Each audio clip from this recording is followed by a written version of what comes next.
How stand I, a father killed, a mother stained, excitements for my reason and my blood, and I let all sleep, while to my shame I see the imminent death of 20,000 men that for a fantasy or trick of fame go to their graves like beds, fight for a plot where the numbers cannot try the cause, which is not tomb enough and confident to hide the slain.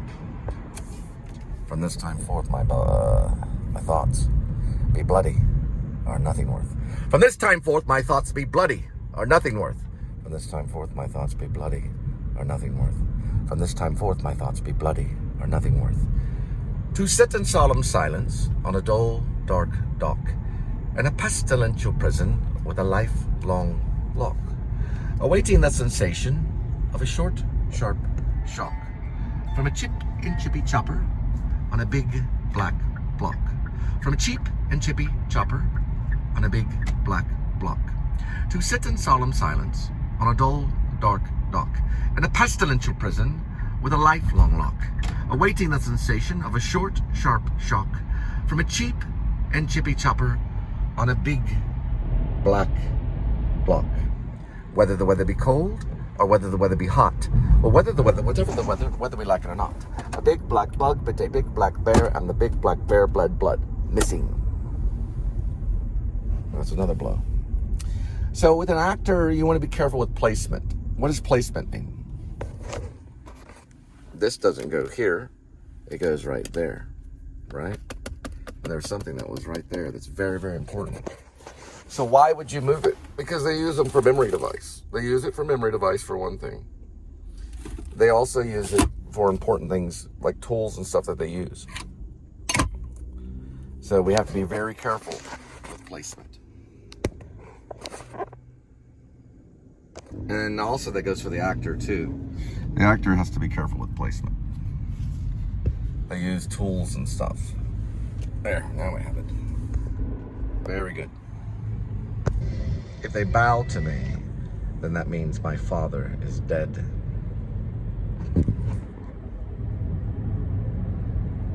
And will my father ever die? Look. Look and see.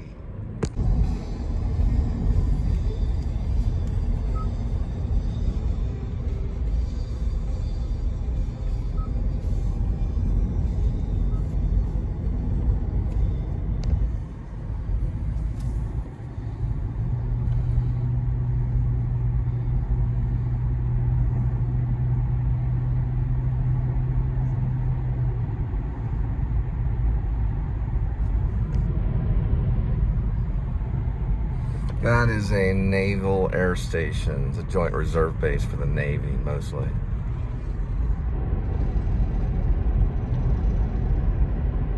That's a C-130 known as Hercules and Fat Albert. It can transfer about 100 paratroopers. They use it as a gunship for battle or maritime patrol. Yeah, it can hunt for lost boats in the ocean.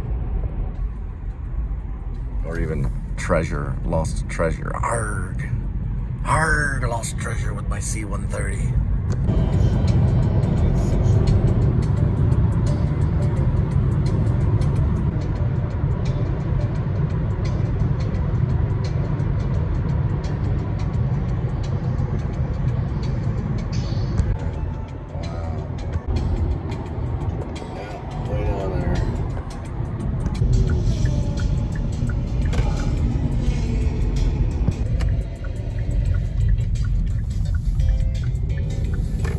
All right, so Hip Pocket did do the show the second year, their second season. They started in 76. They did the show in 77 at George's Backdoor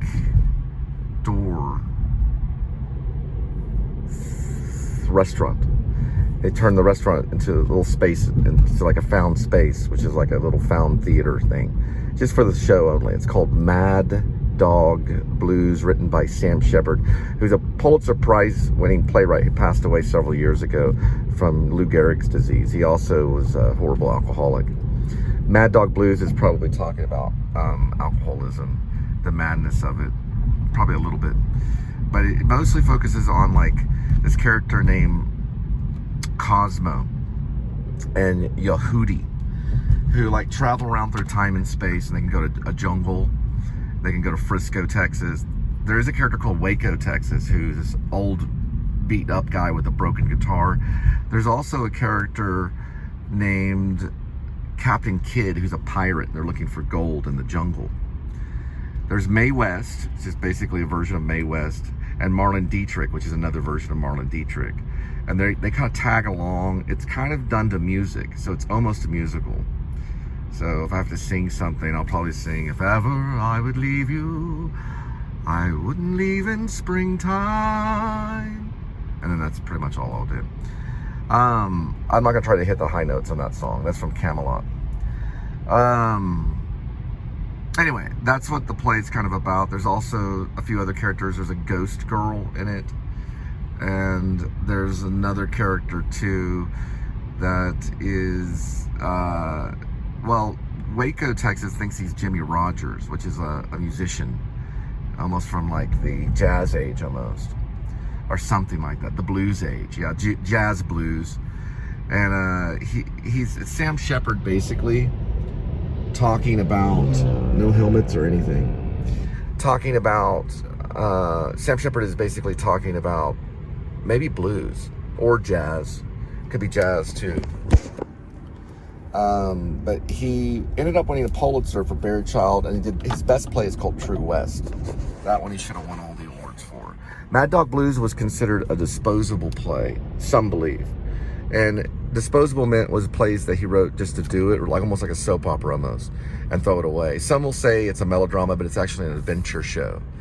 And this is it, Hip Pocket Theater. And yep, the gate is open. You want to get in touch with Hip Pocket? It's 817-246-9775. They have several different areas they use theater. This was the last season of, I mean, I'm sorry, not the last season. This was last year's season, which is the 48th season. The last year's season. Twisty Intergalactic Spectacle, Midsummer Night's Dream, Raft Project, which was done by Lake Simons and John Dyer. That was done indoors somewhere else. Big Love over that way. And then something called Metamorphosis, a guy named Kafka wrote it back in the day to turn it into a play. And this is the 48th season. We're approaching the 49th season. That used to be a space too, right there. There's one of the actors. When they moved to Silvercreek in 2006, they were right behind this mound. It used to be a shooting range before they took over the property for the theater. It was behind these trees. They moved everything way, way over there. I don't know why. The guy's from Arkansas. I'll just park right here. So here's all the information to fill out. I think it's front and back. All right, so we did get through the audition. I did give them a headshot and resume, and I did fill out all the information. Now, I put down Mad Dog Blues and kind of hinted it by putting down a big yes on it. But the thing is, it's 3. So it's 3 different plays. So I had to read for 3 different plays. So what I did was I took the one that I was not familiar with the most, which is the George Bernard Shaw, and I read for that one, and they gave me some direction. So I tried to take the direction the best that I could. And it was like emotional rejection, like, I mean, it was like emotional direction, like the character was being emotionally rejected, or the character was being hurt. So it was kind of some specific direction. So it was like, okay, this director knows this play very well. So it was George Bernard Shaw stuff. So I was like, okay, the character's being rejected. And then, you know, it was for, I believe the character's name is Mangan or something like that. The other one, which was the second one, was El Campanto or something like that.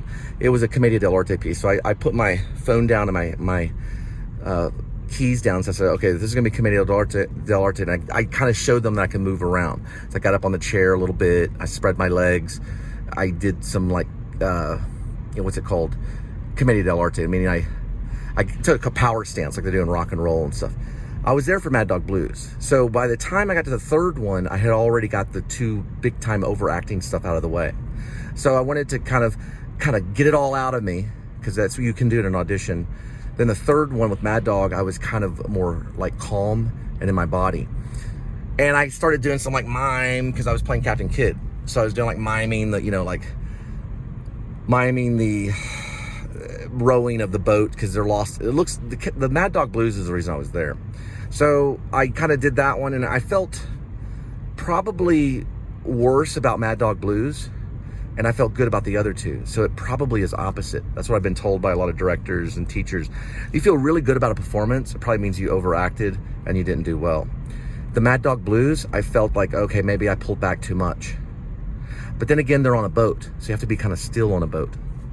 But anyway, I kind of hinted, I said, listen, for Mad Dog Blues, I will schedule my life around that one. That's Sam Shepard, right? Because you experience Sam Shepard and you experience what he did. He was a gifted playwright. So I was like, for that one, I'll let everyone else out there on the other side of the world, you know, in the other world, whatever, you know, the outside world, I said other side, but outside world, I'll let them know that I'm going to schedule things to be in that play. So I would change my schedule on the outside world. I said the other world. I will change it. The other ones, I put a question mark saying I'd have to get back with you on the other ones. Also, that's good because it makes you look less desperate. Like, oh, I'm in. And plus, there's no way I'd be able to do all the shows. Now, there's some actors that have, but I wouldn't be able to do all the shows for the season because I've got my own show that I have to deal with. It went well. I could say maybe it could have been cold reading wise, one of my best cold reading auditions. I did a lot of cold reading kind of stuff beforehand, like let's say a day or two before, and maybe like an hour before. I was reading an hour before. So you want to read at least an hour or so before you don't go on a cold reading. And it could be plays. Yeah, you want to read plays. I was reading Mad Dog Blues today a little bit. So we'll have to see. Not the end of the world. It's a good audition. And like I said, if it does move forward, the youngest director there is the one that's directing Mad Dog. And she was the quietest one. So she was like kind of quiet. The other ones were more talkative and more friendly and stuff. So that's kind of a good and bad thing. So the quiet one is probably, because she may be guarding that show, because they have a love for Sam Shepard. But they also have a love for George Bernard Shaw, which Stage West does that. And they do have a love for Commedia dell'arte. So they're on the same page with Hip Pocket and the other theaters around here. I mean, this is going to be a good season. It's going to be the 49th season. So they have to respect all that. Now, here would be some issues at hand. All right. So when you get cast in a play, you have to go home at night and find a quiet place. It can be a closet, a bathroom, which I wouldn't choose a bathroom, but not my bathroom. But it could be a bedroom. It can be a couch, and you have to turn everything off. Get some ear plugs or whatever it is that you do. You don't have to use earplugs, because rehearsal means rehear.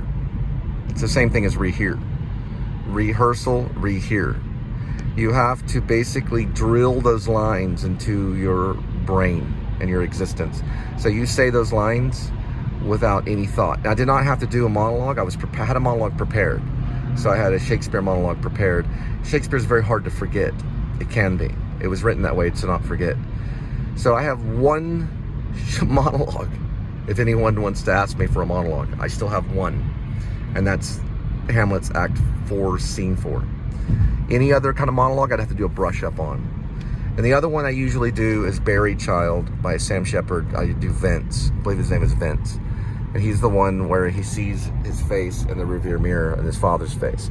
That one I have to brush up, and it's a little young for me, because I'm going on grandfather kind of stuff. So Captain Kidd is probably an older one. That's the one they chose. So it's probably an older character. He's also the one that like steals the booty and stuff like that, or he tries to. He's kind of a villain. So I read for two villains and kind of a villain. I don't see Capitano, is that his name? The Commedia dell'arte one. I don't really see him as a villain. He's one that you kind of feel for, like Arlecchino in The Three Cuckolds. So I kind of pulled out some Arlecchino moves, you know. I was like, Arlecchino, look what we found. I kind of did that kind of rhythm. I read from the script. I try to get it verbatim as much as possible. Sometimes, just because of the nature of things, I'll slip up on a word or two, and I don't fret it. I just go forward as if I did it on purpose. James Dean did that, like whenever they were actually filming, you know, certain movies and stuff. He would say words and stuff that were not in the script. So he's kind of broken that rule for us. But don't like just go completely crazy. You could, and they could still like you because they can hear your voice, and they can put they can say, if they ever say something like, would you have any trouble memorizing all? They might on Shakespeare and stuff. They might ask you that. That's why you want to have a Shakespeare piece, because you can show them, hey man, I can memorize the hardest guy in the world, Shakespeare. Sam Shepard's not easy either, though. He changes little tiny syllables. He changes words, and he's also racy too. He uses pretty rough words as well. All right, over and out. That was the audition, Hip Pocket Theater. It's Sunday, March 9th, 2025, and that was our audition. Now, how would it affect PSS? Well, it would probably get to the point, because I can upload stuff very quickly now, only a matter of maybe 15 minutes or something. So it's almost like work. So everyone has work they have to do. So how would it affect the show? Is probably at some states it would just be a 10-minute, talk about either the show, or it would be like maybe me talking about Sam Shepard or something if I got Mad Dog. Now, let's say by chance they're like, well, we want you for George Bernard Shaw. I would have to do a balancing act. I'd have to look at the play, and I'd have to go, is it worth my time? And then I'd probably say, is there a stipend? Now, with Sam Shepard, I'd do it for free. But with George Bernard Shaw, because that's a lot of work. Okay, it's a lot of work to memorize lines. I'd probably say, is there any type of stipend for George Bernard Shaw? Now, if there is for the Commedia dell'arte, I would be like, because I can always pass out cards at the end of the show. They're like postcards, and it can have the information about PSS and me, and it can also have information about PayPal. So I can be like, I do have a show. It is called the Please Subscribe Show. And if you'd like to fund it, because sometimes people will wait for you after a show. They'll sit there and go, you were so great in the show. Can I have your autograph or something like that? Okay, that can happen. It's happened when I did the Dallas Children's Theater. Or they're like, I just want to meet you and talk to you or something. You give them a card, right? It's like a postcard. It'll have your name on it. It'll have a little QR. I can make a QR. I can do it at Kinko's. And the QR, they can scan for PayPal. And I said, if you'd like to support my current show, PSS, because I'm on a show on YouTube, then please do, and just give that to them. And I plan to have like maybe 50 of them. I can get them done at Kinko's, and I could put them like under my makeup thing. So every night I go out, and if I look around and if someone says something to me, I'm like, here, and I give them the postcard. This is everything about me. If you want to watch this show, it'll go from the beginning of everything from like 5 years ago to it talks all about me. I do have a PayPal. The PayPal can be found on the show, or you can QR right here, But I'm not gonna have them QR in front of me, but at least they'll have it. So if they want to support the show, they know the way to do it. So you're advertising yourself as an actor, right? But you might want to keep those a little down. You know what I'm saying? Like, don't say anything to them about anybody, because a headshot does the same thing. If you do a headshot or resume, it does give information about yourself and who you are.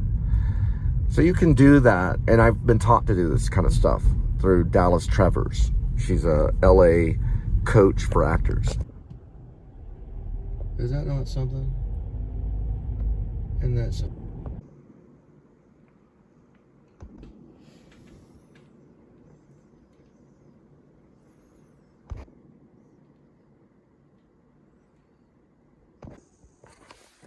is it?